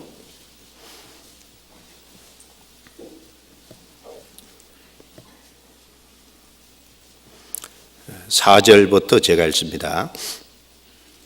이스라엘 중에 섞여 사는 무리가 탐욕을 품음에 이스라엘 자손도 다시 울며 가로되 누가 우리에게 고기를 주어 먹게 할꼬 우리가 애굽에 있을 때에는 값없이 생선과 외와 수박과 부추와 파와 마늘들을 먹은 것이 생각나거늘 이제는 우리 정력이 쇠약하되 이 만나 외에는 보이는 것이 아무것도 없도다 하니 만나는 가시와 같고 모양은 진주와 같은 것이라 백성이 두루다니며 그것을 거두어 맷돌에 갈기도 하며 절구에 찢기도 하고 가마에 삶기도 하여 가자를 만들었으니 그 맛이 기름 섞은 가자맛 같았더라. 밤에 이슬이 지내 내릴 때에는 만나도 그와 같이 내렸더라. 기름 섞은 가자 맛은 맛있습니까? 맛없습니까? 여쭤볼게요. 맛있어요? 맛없어요? 맛있잖아요. 기름 섞은 가자 맛. 이걸 거두어가지고 요리만 잘하면요, 기름 섞은 가자 맛처럼 맛있는 거예요. 맛있는데 이거 왜 안 먹는 사람들은 왜 안 먹냐 하면은 여기 나와 있죠. 5절에 우리가 애굽에 있을 때는 값없이 생선과 외와 수박과 부추와 파와 마늘들을 먹은 것이 생각나거늘 이 마음이 애굽의 맛에 취한 사람들이 있는 거예요. 애굽의 맛에 취한 사람들은 기름 섞은 가자맛 같은 이 만나를 싫어하는 겁니다. 어떤 사람들이 말씀을 가까이 안 할까요? 세상 맛에 취해 있는 사람들, 맞지요? 그 세상 맛에 취해 있는 사람은 말씀의 맛을 몰라요. 그러니까 육신의 정욕, 안목의 정욕, 이생의 자랑, 이 세상의 것에 마음이 가 있는 사람, 이 세상 것으로 마음이 채워져 있는 사람은 주님의 말씀의 맛을 모른다니까요. 그 말씀을 멸시하고 그리고 말씀에 대해서 사모하는 마음이 없고 말씀을 안 먹게 되는 거예요. 한번 잘 생각해 봐요. 요즘 내가 말씀에 맛이 없다 그러면요, 다른 맛이 들어와 있을 거예요. 그렇죠? 뭔가 다른 것에 취해 있는 겁니다. 다른 것에 취해 있으면 말씀의 맛이 없어지게 돼 있습니다. 그래서 광야교회는 주님이 같이 계셔서 필요한 것을 풍족히 내려주셨듯이 신약의 교회는 주님이 같이 계시니까 전능하신 주님, 능력자 되시는 주님, 무한하신 주님, 여호와의 손이 짧아졌느냐 그랬죠? 여호와의 손이 짧아진 적이 없지 않습니까? 그 주님이 우리 가운데 계신 겁니다. 생명과 경건에 속한 것을 풍족히 내려주시는 분이에요. 신앙생활 못하는 건요 다 핑계입니다. 가만히 생각해 봐요. 핑계예요. 부지런하면, 그리고 그 말씀을 거두어서 자기가 소화할 수 있도록, 자기 것이 될 수 있도록 작업하는 게 필요한 거예요. 삶에 적용도 해보고, 그리고 그것을 묵상도 해보고, 그걸 암송도 해보고, 그리고 내 삶의 어느 부분에 이 말씀이 적용될까 깊이 생각도 해보고, 그 수고해야죠. 그 수고하는 그 수고가 되면은 자기 것으로 소화를 시킬 수 있는 겁니다.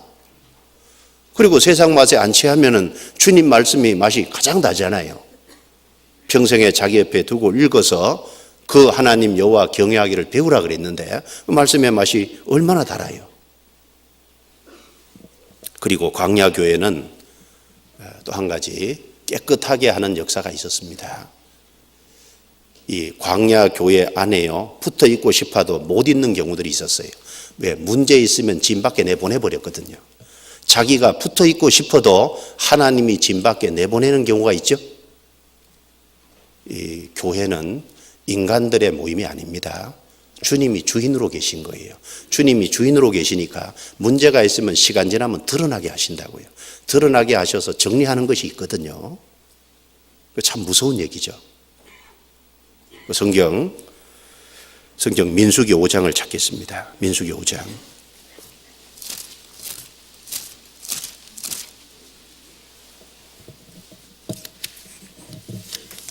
민수기 5장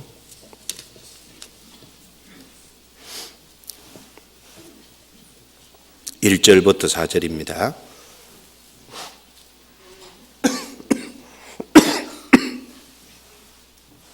(1절부터 4절) 같이 읽습니다. 여호와께서 모세에게 일러 가라사대 이스라엘 자손에게 명하여 모든 문둥병 환자와 유출병이 있는 자와 죽음으로 부정케 된 자를 다 진 밖으로 내어 보내되 물은 남녀하고 다 진 밖으로 내어 보내어 그들로 진을 더럽히게 말라. 내가 그 진 가운데 거하느니라 하심에 이스라엘 자손이 그같이 행하여 그들을 진 밖으로 내어 보내었으니 곧 여호와께서 모세에게 이르신 대로 이스라엘 자손이 행하였더라. 이 광야 교회에 여기 문둥병 환자, 유출병이 있는 자와 죽음으로 부정케 된 자를 다 진 밖으로 내어 보내되, 진 밖으로 내어 보내는 것이 있어요. 왜 그렇습니까? 내가 그 진 가운데 거하느니라. 주님이 그 진 가운데 거하시거든요. 주님은 거룩하신 분이잖아요. 거룩하신 분이 그 진 가운데 거하시니까 거룩되지 못한 것은 진 밖으로 내보내는 게 있습니다. 주님이 거하시기 위해서. 문둥병은 죄죠. 유출병은 피가 계속 흐르는 건데 이것은 피를 부정케 생각하는 그런 것을 이제 말할 겁니다. 그래서 이 교리적으로 예를 들면 주님의 피가 우리 죄를 영원히 용서한 게 맞는데 이 교리적으로 정말 피로 우리가 죄 씻음 받는 게 확실한데 그게 아니라 뭘 열심히 지켜서 천국 간다고 생각하면 그거는 잘못된 거지 않습니까? 죽음으로 부정케 된 거, 죽은 시체로 부정케 된 죽은 행실에 참여하는 거죠.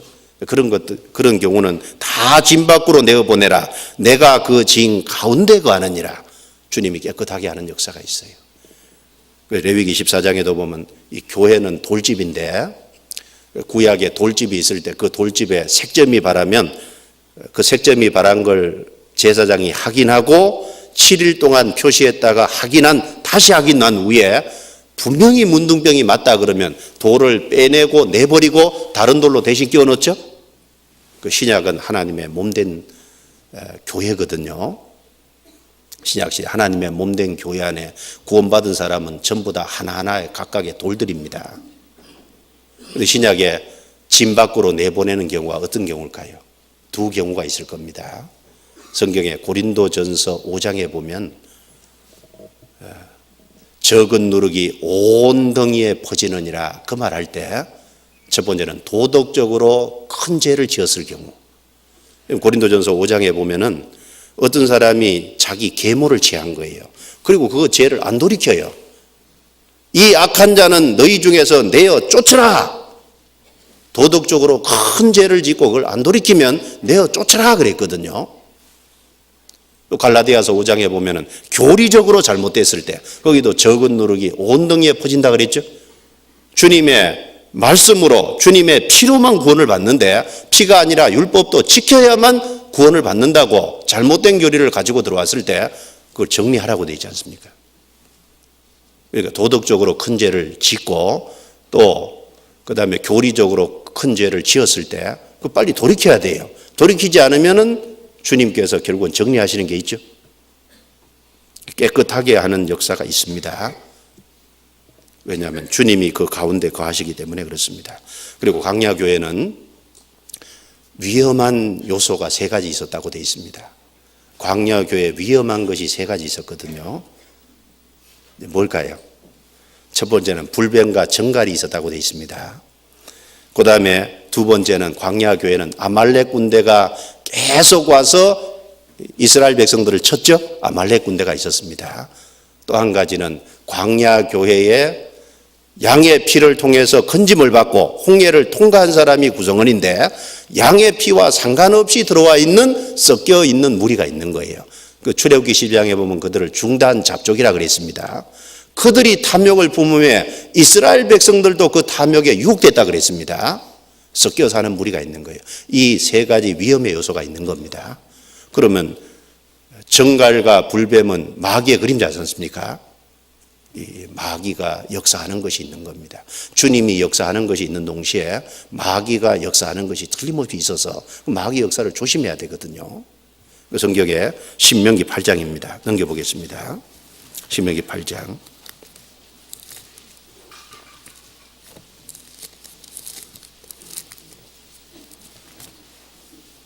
8장 15절입니다. 15절.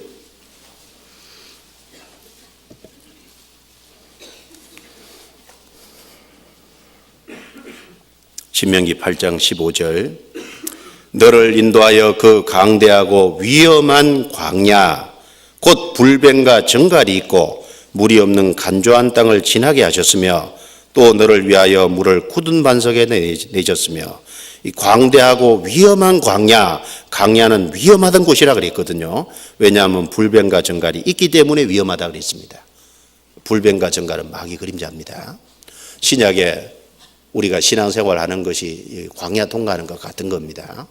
그런데 마귀 역사가 있는 거예요. 이스라엘 백성은 불뱀이 막 돌아다니고 정갈이 막 돌아다니는 광야를 통과한 거예요. 그런데 그 불뱀과 정갈이 어떤 사람을 물었습니까? 구약 성경 한번 잘 읽어보세요.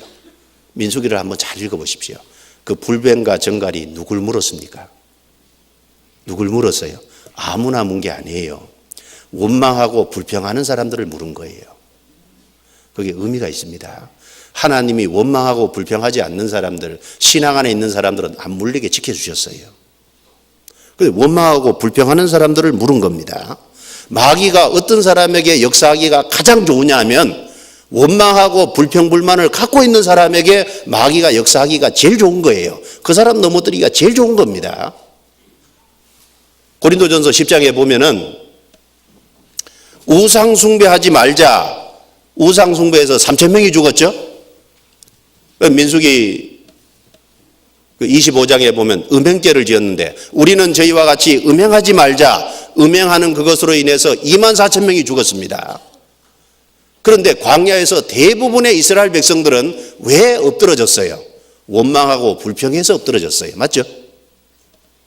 원망하고 불평해서 죽은 사람이 제일 많습니다. 사실은 원망하고 불평하는 것이 마귀가 역사하기 가장 좋은 마음이라는 거예요. 이스라엘 백성은 원망하면 안 돼요. 왜 안 되죠? 애굽에 종살이 하는 데서 건짐을 받았잖아요. 그리고 지금 광야는 좀 어려운 시기지만 가나안 땅을 향해서 가고 있잖아요. 가나안 땅은 결핍함이 없는 곳이고 가나안 땅은 하나님의 축복이 있는 곳인데 건진받아서 그곳으로 향해 가고 있다면, 그리고 지금도 주님이 계셔서 풍족히 내려주시고 있다면 원망하고 불평하면 안 되죠. 고난이 있을 때 주님께 기도해야 될 때지 원망하고 불평하면 안 되거든요. 어떤 사람에게 마귀가 역사할 수 없을까요? 감사하는 사람. 그래서 성경에 범사에 감사라는 겁니다. 감사하는 사람에게 마귀가 역사하기 어려운 거예요.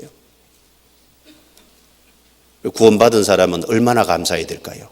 무한히 감사해야 됩니다. 지옥 들어갈 것에서 우리가 건짐을 받았어요. 그리고 썩지 않고 더럽지 않고 쇠하지 않는 영광스러운 기업을 받았어요. 그리고 하나님이 역사하시는 몸된 교회 안에 우리가 지체로 거하고 있습니다. 주님과 같이 동행하고 있습니다. 이게 가장 행복한 거잖아요. 원망하면 되겠어요? 감사해야 됩니다.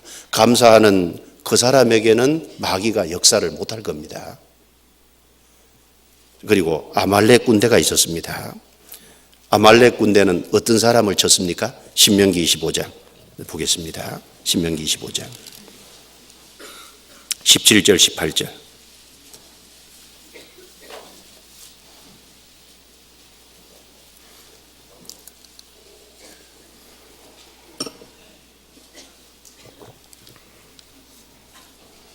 신명기 25장 17절 18절 같이 읽겠습니다. 너희가 애굽에서 나오는 길에 아말렉이 내게 행한 일을 기억하라.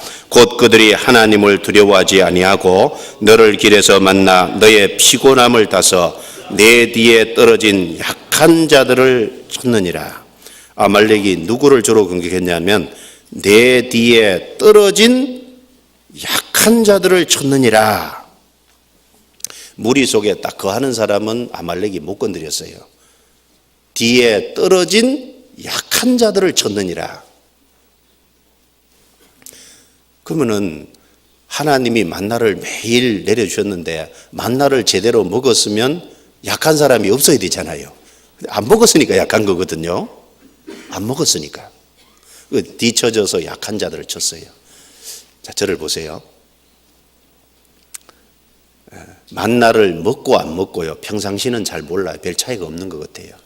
유진할 때, 즉 진행하지 않고 있을 때는요, 만나를 먹은 사람이나 안 먹은 사람이나 똑같다니까요. 그런데 유진하는 게 아니고 진행할 때는 만나를 먹은 사람 안 먹은 사람 차이가 나는 거예요. 어떤 경우는 하루만 걷는 게 아니라 이틀을 걷고 일주일을 계속 여행하는 수도 있잖아요. 그럼 계속 가다 보면은 만나를 안 먹은 사람은 지칠 수밖에 없고 뒤처질 수밖에 없잖아요. 그런 사람을 아말렉이 쳤다 그 말이거든요. 교회 안에서 말씀을 잘 듣고 말씀을 소화해서 먹는 사람하고 그렇지 않은 사람하고 평상시에는 잘 차이가 안 나요. 그런데 어느 경우에 차이가 나냐면 뭐 합시다 그럴 때 차이가 나요. 맞죠? 뭐 합시다 그럴 때 차이가 나게 돼 있거든요. 이 아말렉은 에서 후손입니다. 에서는 육신의 그림자죠. 우리 육신은 간사한 거예요. 우리 육신은요 정말 게으르고 희생하기를 싫어하는 겁니다. 그런데 주님을 위해서 마땅히 해야 될 일이 있을 때 평상시에 말씀을 잘 먹어서 마음에 주님의 일을 처음으로 하고 싶은 열정으로 가득 찬 사람, 마음에 충만함이 있는 사람, 주님을 정말 사랑하는 마음이 있는 사람, 그런 사람은 뭐 합시다 그러면 이때다 그러고 참 좋은 기회라 그러죠. 그런데 평상시에 말씀을 잘 안 먹고 마음이 충만하지 않은 사람은요, 뭐 합시다 그러면요, 그때 이제 본색이 드러나는 거예요. 맞죠? 그러니까 평상시에는 잘 몰라요. 그런데 결정적일 때 드러나게 돼 있습니다. 그래서 잘 먹어야 됩니다. 말씀을 특별히 잘 먹어야 되는 거예요. 그리고 또 하나 위험한 요는 섞여 사는 무리라고 했습니다. 아까 민수기 11장에 섞여 사는 무리가 탐욕을 품음에 그랬죠. 교회 안에는 특별히 구원을 안 받았는데 받은 척하고 들어와 있는 거짓 형제가 있을 수도 있는 겁니다. 그래서 사도 바울도 거짓 형제 중에 위험을 당하고 그랬죠.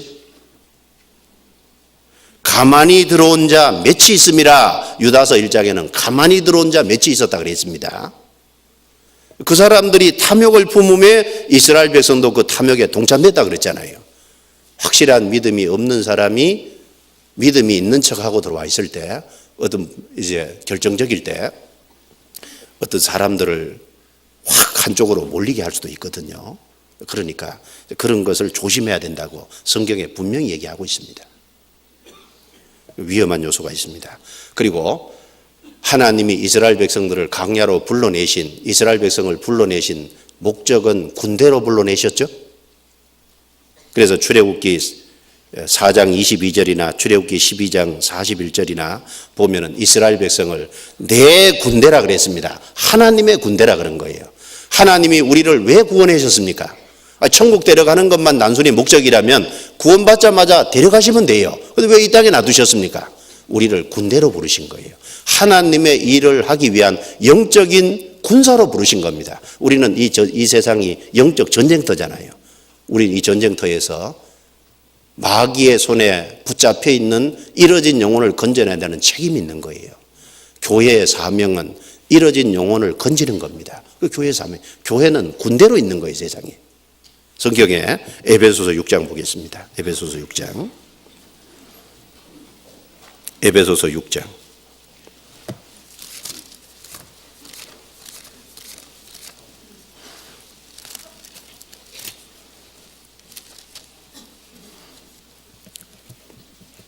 교회가 무엇인지를 말씀한 성경이 에베소서입니다. 에베소서 마지막에 6장 10절부터 제가 읽겠습니다. 종말로 너희가 주 안에서와 그 힘의 능력으로 강건하여지고 마귀의 계계를 능히 대적하기 위하여 하나님의 전신갑주를 입으라. 우리의 씨름은 혈과 육에 대한 것이 아니요 정사와 건세와 이 어둠의 세상 주관자들과 하늘에 있는 악의 영들에게 대함이라. 그러므로 하나님의 전신갑주를 취하라. 이는 악한 날에 너희가 능히 대적하고 모든 일을 행한 후에 서기 위함이라. 그런즉 서서 진리로 너희 허리띠를 띠고 의의 흉배를 붙이고 평안의 복음에 예비한 것으로 신을 신고 모든 것 위에 믿음의 방패를 가지고 이로써 능히 악한 자의 모든 하전을 소멸하고 구원의 투구와 성령의 검 곧 하나님의 말씀을 가지라. 모든 기도와 간구로 하되 무시로 성령 안에서 기도하고 이를 위하여 깨어 구하기를 항상 힘쓰며 여러 성도들을 위하여 구하고 같이 읽습니다. 또 나를 위하여 구할 것은 내게 말씀을 주사 나로 입을 벌려 복음의 비밀을 담대히 알리게 하옵소서 할 것이니. 여기 하나님의 전신갑주를 입고 무장하고 해야 될 일이 뭐냐? 바울 사도가 나를 위해서 구할 것은 말씀을 주사 입을 벌려 복음의 비밀을 담대히 알리게 하옵소서. 에베소서 1장은 교회는 하나님이 창세전부터 예비했다. 그리고 교회의 머리로 주님이 계신다. 에베소서 2장은 그 교회의 구성원은 유대인 플러스 이방인, 주님의 피로 구원받은 사람이다. 에베소서 3장은 그 교회는 하나님의 비밀인데 특별히 이방인들도 그 교회 안에 구성원으로 참여하게 하나님이 해주셨다.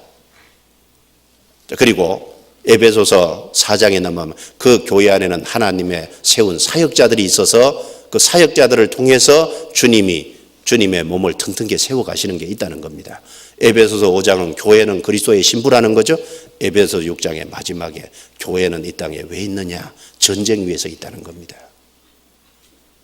구약의 이스라엘 백성들 광야교회는 싸우기 위해서 군대로 불러냈듯이 신약의 교회는 주님의 군대인 거예요. 대장은 누굽니까? 우리 주 예수 그리스도입니다. 그리스도를 대장으로 삼아서 이 세상에서 영적 전투를 벌이는 거예요. 복음의 비밀을 담대히 전함으로 잃어진 영혼을 건지는 그 일을 우리가 해야 되는 거예요. 그 싸움을 싸워야 되는 거예요. 그리고 광야교회는 목적지가 있죠. 목적지는 가나안 땅입니다.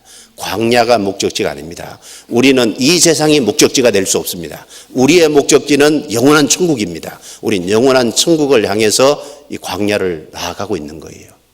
그러니까 이 세상에서 주님이 보응을 안 해준다고 해서 너무 서운해할 거 없어요. 맞죠? 영원한 천국에서 주님이 보응해 주시거든요.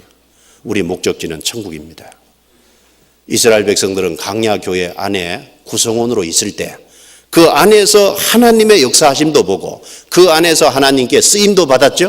우리는 신약의 몸된 교회 안에서 그 안에 있을 때 하나님의 역사도 경험하고 그 안에 우리가 쓰임받게 됩니다. 우리는 그 안에 있으면서 순종하는 것을 배워야 됩니다. 우리는 그 안에서 주님의 일꾼으로 주님께 귀하게 쓰임받아야 됩니다. 그 안에서 헌신하는 것을 배워야 되잖아요. 그 안에서 영혼 건지는 것에 쓰임받아야 됩니다. 그 안에서 충성하는 것을 배워야 됩니다. 그 안에서 하나님께 헌금하는 것도 배우죠.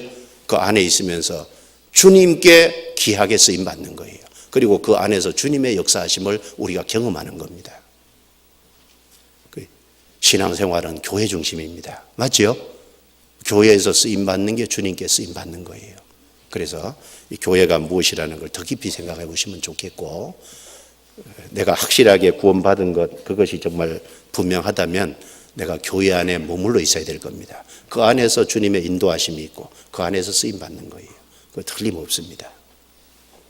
명절인데 잘 다녀오시고 전도하는 좋은 기회로, 가족들 전도하는 기회로 삼아오시기 바랍니다. 기도드리고 마치겠습니다.